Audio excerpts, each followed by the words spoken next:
el Altísimo Dios Todopoderoso le bendiga a toda nuestra gente del programa El Mundo Actual. En este miércoles 21, ya prácticamente saliendo del mes de febrero, rumbo ya al tercer mes de este año caliente 2024, que se está poniendo caliente, la situación se está poniendo eminentemente difícil. Y por eso queremos tocar en este 21 el tema: ¿de verdad lo están esperando? Una iglesia mundana. Ese es el tema que quiero tocar con ustedes. Y lo sentí porque pusimos un artículo en nuestra Facebook hablando de la importancia de leer el libro del Apocalipsis, y daba testimonio de un pastor donde yo aquí vivo, en el Valle de Río Grande, Texas, que me lo encontré en un momento. Ahí doy el testimonio en ese artículo, y donde el pastor, de una forma soberbia, me dijo que ellos no perdían su tiempo en su iglesia leyendo el libro del Apocalipsis. En primer lugar, dijo, porque es un libro seriamente cuestionado, y en segundo lugar, eso de hablar de la venida de Cristo y de los tiempos finales, dijo, es una pérdida de tiempo y la verdad no nos interesa. Palabras profundas, duras, de un hombre muy conocido aquí en el Valle. Y ahí salió el artículo que más de 55,000 personas lo leyeron. Allí en mi Facebook. Esa es la razón que sentí también hablar. Pero, ¿de verdad lo están esperando? Lo hice en base a este pasaje de la Sagrada Escritura. Había también en aquella ciudad una viuda, la cual venía a él diciendo: hazme justicia de mi adversario. Él no quiso por algún tiempo, pero después de esto dijo dentro de sí: aunque ni temo a Dios, ni tengo respeto a hombre, sin embargo, porque esta viuda me es molesta, le haré justicia. No sea que viniendo de continuo me agote la paciencia. Y dijo el Señor: oí lo que dijo el juez injusto. ¿Y acaso Dios no hará justicia a sus escogidos que claman a Él día y noche? ¿Se tardará en responderles? Os digo que pronto les hará justicia. Pero cuando venga el Hijo del Hombre, ¿hallará fe en la tierra? Lucas 18, 3-8. Aunque la historia comienza, recuerda el versículo 1 y 2 del 18, cuando el Señor hace en esa parábola referencia a un juez que representa sin lugar a duda las características de los jueces de corrupción que dominan nuestro planeta Tierra, y más popularmente jueces que no tienen el más mínimo temor de Dios. Podemos hablar en su inmensa mayoría Europa, ya que no olvides que el continente europeo en la actualidad, de cada 10 europeos, 9 de ellos dicen abiertamente no tener ningún temor hacia Dios. Y eso incluye los propios sistemas de justicia en Europa. Pero también los tenemos en América Latina, jueces que no tienen el más mínimo temor, ni el más mínimo principio de hacer una verdadera justicia. Exactamente es el momento que estamos viviendo en la historia. En la historia el Señor narra el caso de esta viuda, porque posiblemente reclamaba que se hiciese justicia por algún reclamo financiero. Pero como era una persona, como digamos, viuda, considerada en aquella época en el pueblo de Israel, las mujeres viudas como mujeres desamparadas, sin ningún poder económico o trayectoria. Así es que a aquel juez no le importaba ni le interesaba la causa de justicia de esta viuda. Algo parecido al sistema que estamos viviendo en todo el mundo. Pero la historia, la parábola dice que la viuda no dejó de insistir día a día. En el momento en que aquel juez entraba en la Corte Suprema, posiblemente en las escalinatas, ella le gritaba: juez, hazme justicia. Juez, hazme justicia. Y aunque tal vez aquel juez ni la volteaba ni a ver, aquellas palabras hacían eco en él. Hasta que un día aquel juez soberbio, orgulloso, dijo: aunque no temo a Dios ni temo a ningún hombre,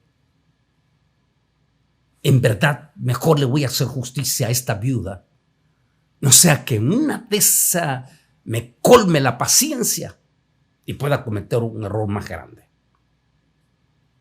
El Señor de inmediato dice: escucha lo que aquel juez injusto hizo por aquella viuda. ¿Acaso Dios también no escuchará el clamor?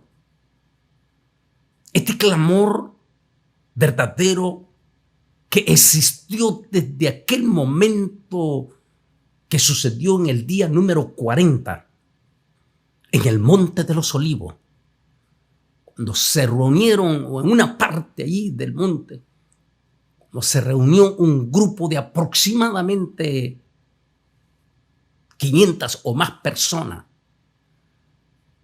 que es la última vez en que Él se les aparece después de su resurrección. Allí en esa parte del monte, Jesús les da la gran comisión a la iglesia, terminando con las palabras: he aquí que yo estaré con ustedes todos los días hasta el fin de los siglos. Mientras en ese momento una nube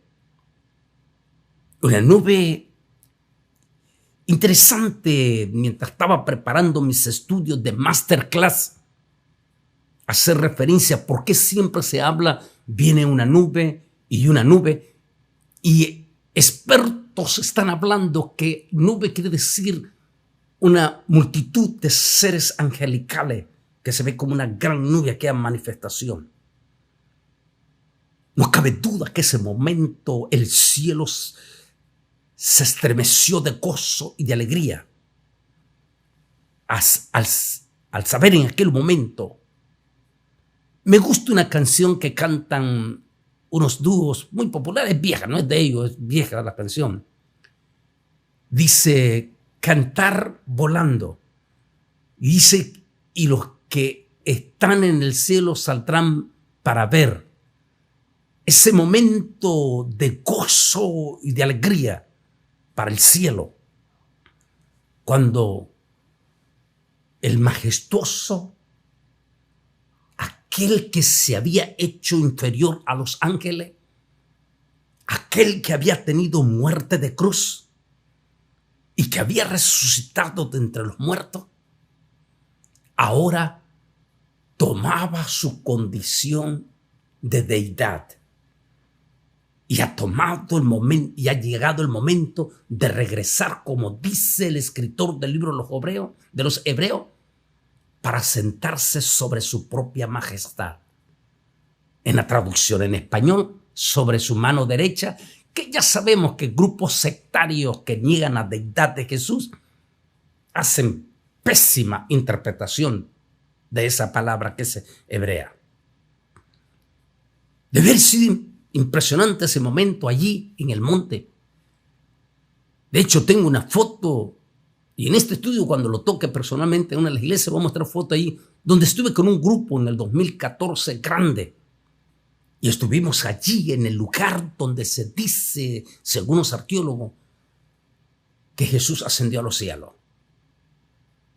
Debe haber sido impresionante para aquellos más de 500 testigos, según las palabras de Pablo, que vieron ese momento, cuando vieron una majestuosa nube, podríamos decir una multitud de seres angelicales que se llenaban de gozo al saber que su majestad regresaba de nuevo para sentarse sobre su trono.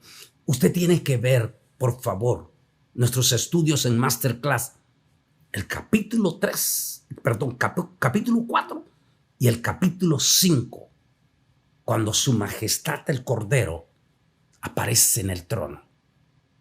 Es profundo, de hecho, con imágenes únicas que nos digan mejor lo que son miembros de Masterclass, que allí en nuestro canal, en YouTube, usted solamente puede ir allí después que usted si no es miembro, se hace miembro allí gratis, pone la campanilla para cuando salga un nuevo mensaje le llegue, y allí mismo va a encontrar membresía, Masterclass, Point, y allí va a tocar usted para hacerse miembro. Porque allí es cuando reflejamos al majestuoso Cordero. Mientras una nube lo levanta en el monte de los Olivos, en ese momento los discípulos, los testigos, están posiblemente con lágrimas en sus mejillas al ver que el divino Cordero desaparece en aquella multitud de seres angelicales en lo infinito del espacio. En ese momento, ante aquellos, ¿cómo se puede decir? Sentimientos encontrados, es la mejor palabra, de aquellos testigos con sus mejillas empapadas en lágrimas, aparecen dos seres, los que creemos que eran dos seres angelicales, lo que creemos. Y esos dos seres aparecen y le dicen: varones Galileo y todos los que estáis aquí, a este Yeshua Nazareno, a quien habéis visto subir en un majestuoso movimiento de nube angelical, digamos así, así mismo como le habéis visto ir, así mismo Él volverá. Desde aquel momento los cristianos, todo, incluyendo los 12 apóstoles del Señor, 11 de ellos murieron en el martirio, testificando públicamente que Él volvería.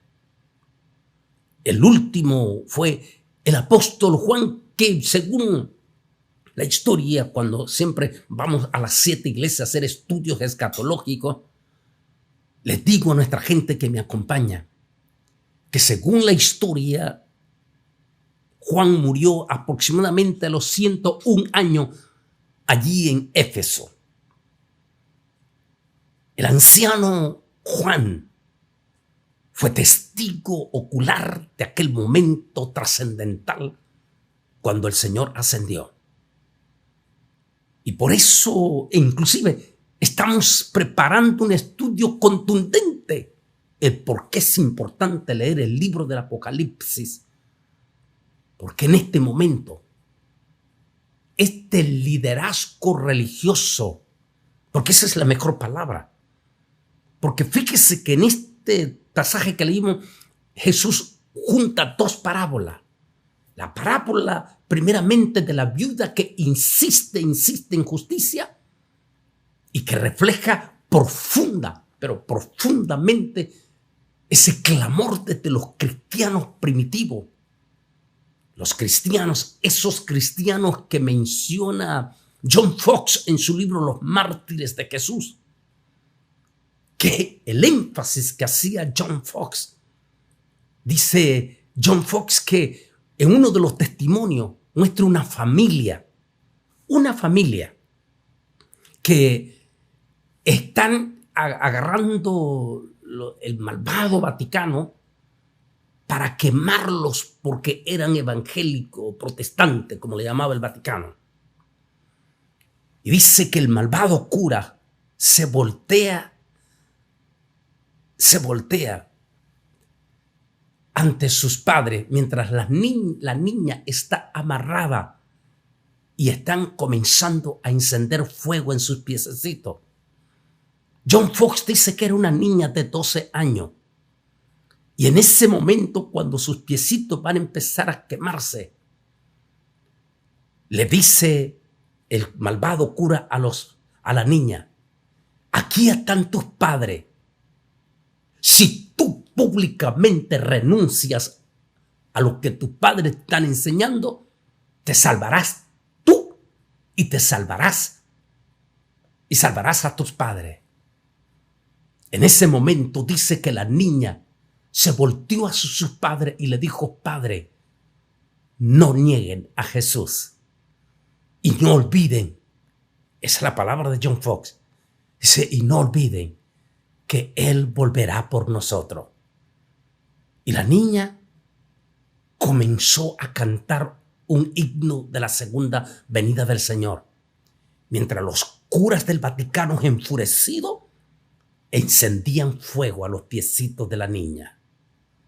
John Fox dice: así se terminó aquella vocecita, cantando que Él volverá.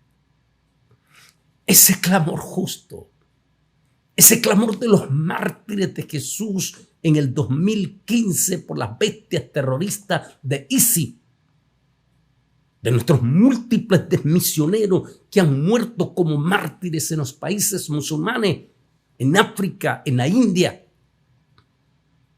Esas voces de los cristianos en Ucrania en estos momentos. Esas voces de los cristianos que están sufriendo una serie de condiciones y que claman por una pronta venida del Señor.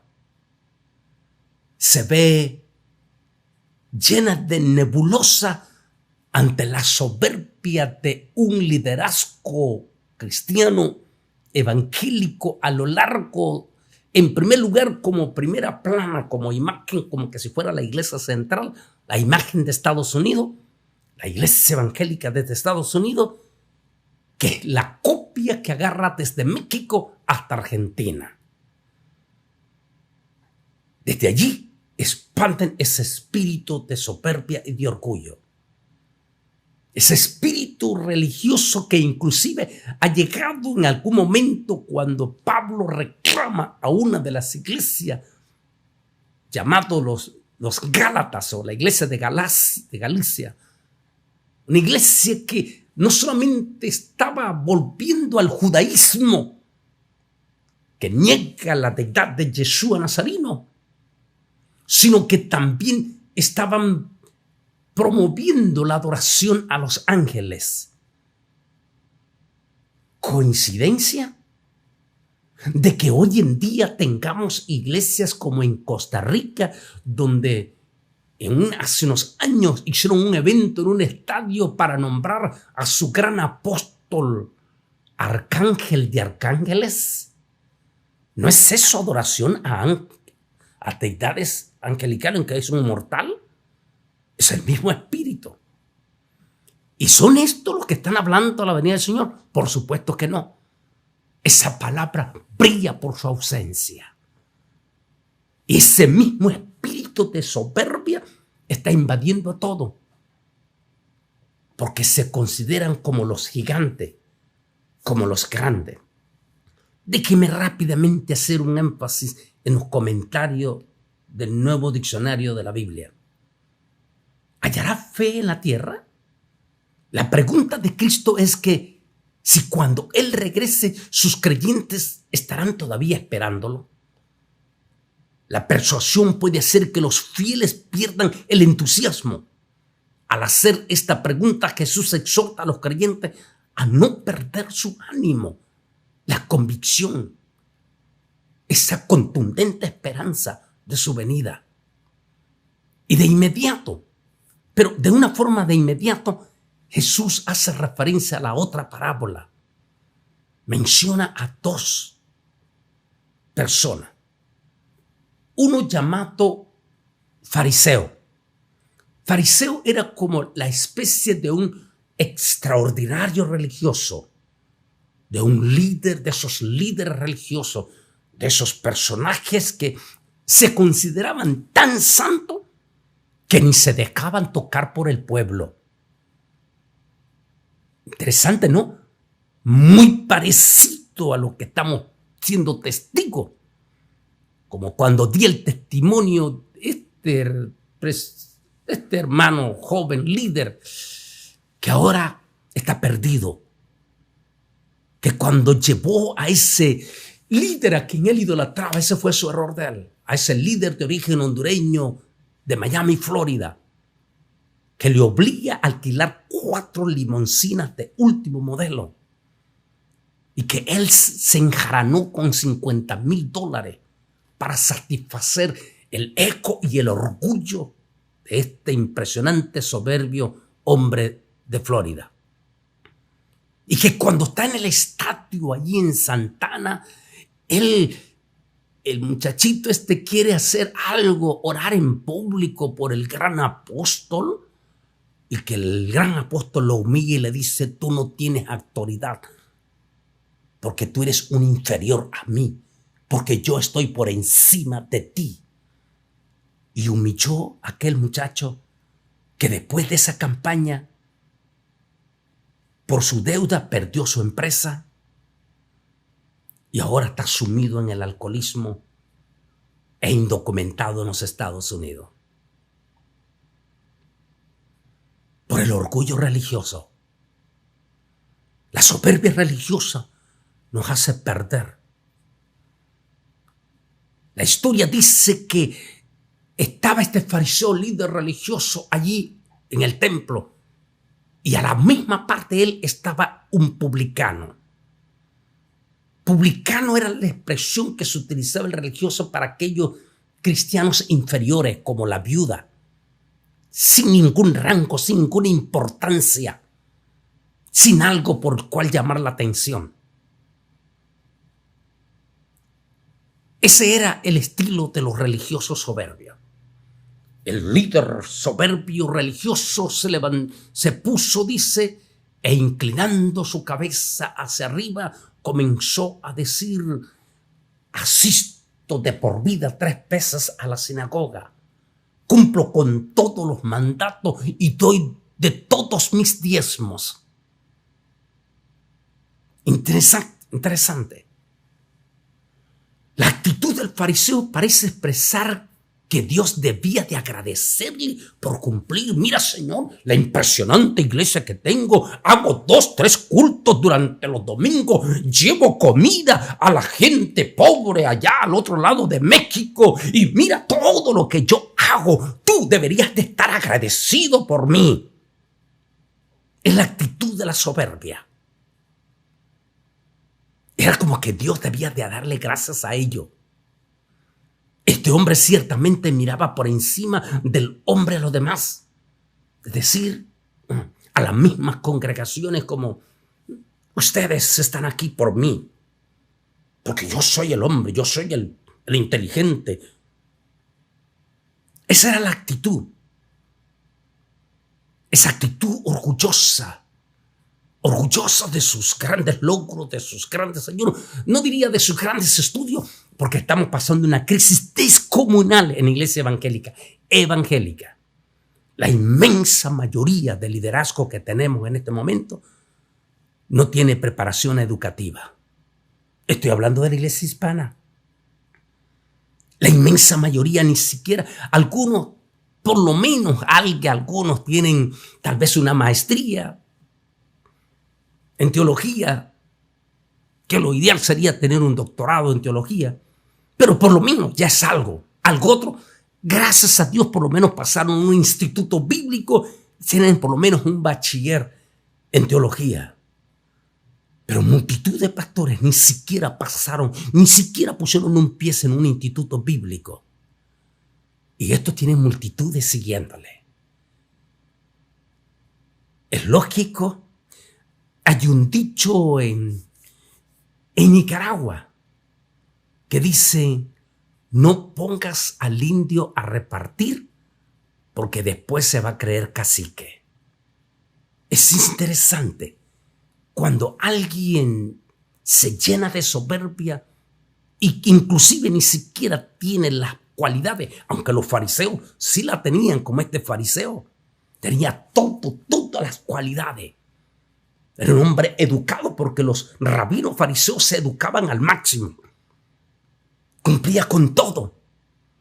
y miraba con desprecio, en este caso al publicano, que el Señor dice, mientras que el publicano abajo, porque el religioso dijo, ni siquiera soy como estos miserables cristianos pobretones que nunca pasan de allí mismo. Mas levantando,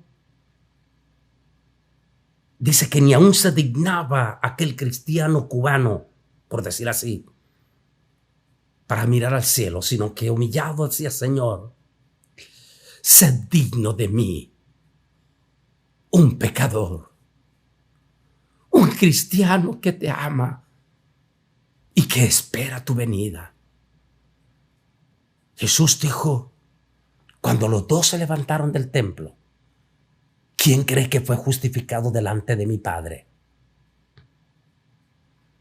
En estos momentos, cuando estamos siendo testigos de grandes acontecimientos profundos, de un dolor terrible que está viviendo no solamente el pueblo de Israel, sino casi 2 millones de palestinos por las intervenciones de las barbarias criminales de esos terroristas de Hamás y de los millones de dinero que invierte en el terrorismo Irán.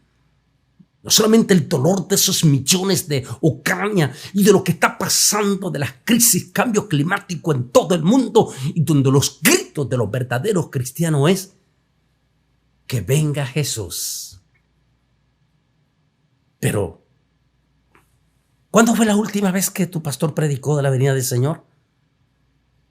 ¿No sería bueno que preguntaras tú? ¿Cuándo fue la última vez que mencionó la palabra de Apocalipsis? ¿No sería bueno que le preguntaras tú a tu pastor? ¿Y cuándo fue la última vez que habló de Daniel, de Zacarías, del reino, pero que no puede instalarse hasta que Cristo no venga? Son preguntas que deberías de hacer. Y por favor, no se decepcione de la respuesta soberbia, orgullosa que le dé tu líder. Porque nuestra iglesia está más parecida a la Odisea, una iglesia mundana, que una iglesia temerosa que anhela la venida de Jesús. Por favor, de nuevo te dejo el énfasis. ¿Cuándo fue la última vez que en tu iglesia, sobre todo en este año caliente, 2023, 2024, cuando las cosas están calientes,